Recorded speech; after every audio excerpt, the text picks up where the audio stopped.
reverse ignition on. So to put, when we're going into emergency response driving, a fire call will come through. So a fire call will come through this.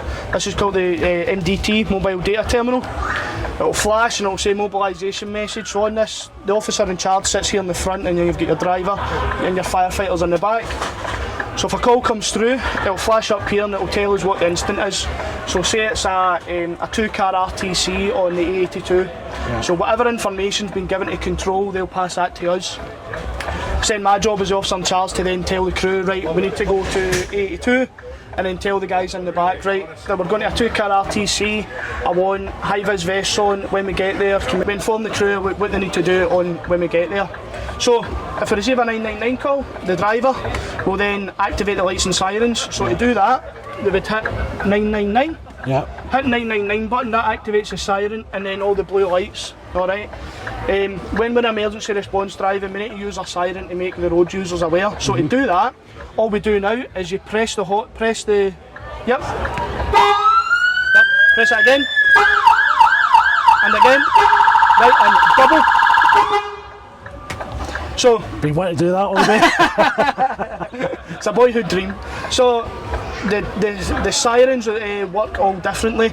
So the first siren is your long siren. So we use that for traffic that's further away from us. Yeah. The second siren you hear is it bounces off buildings and structures, so that alerts people who are kind of close to us and members of the public.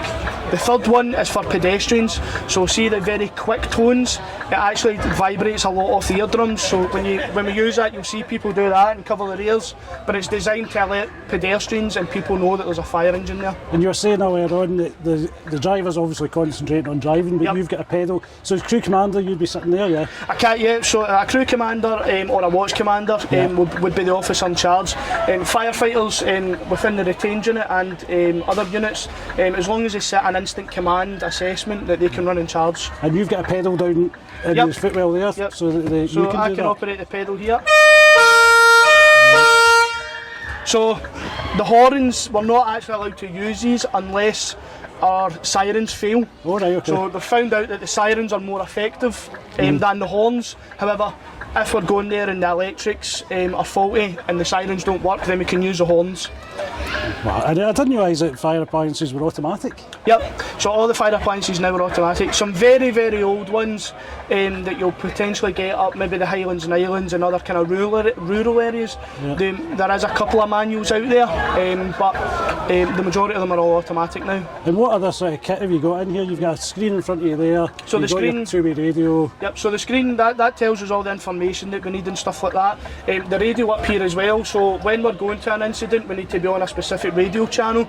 That allows us to pass radio messages to our control staff. So control is when you call 999 and they're the ones who answer the phone. It's them who get all the information from you, and from that information they'll then mobilise the correct resources, whether that be it needs a fire engine or a high reach appliance or a water rescue, something like that. So control will then contact us and we'll talk to them through our main scheme radio, it's called.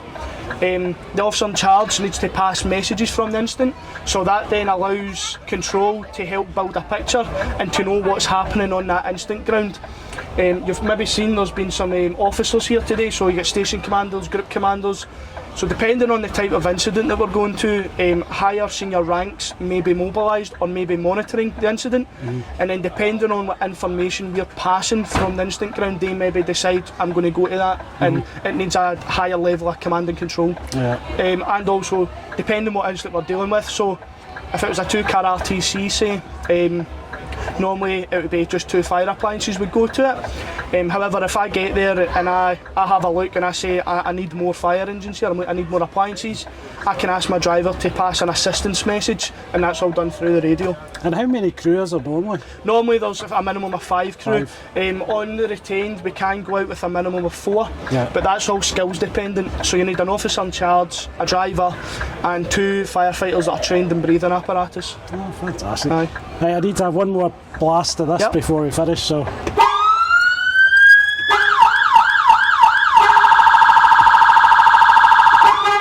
See, there we go.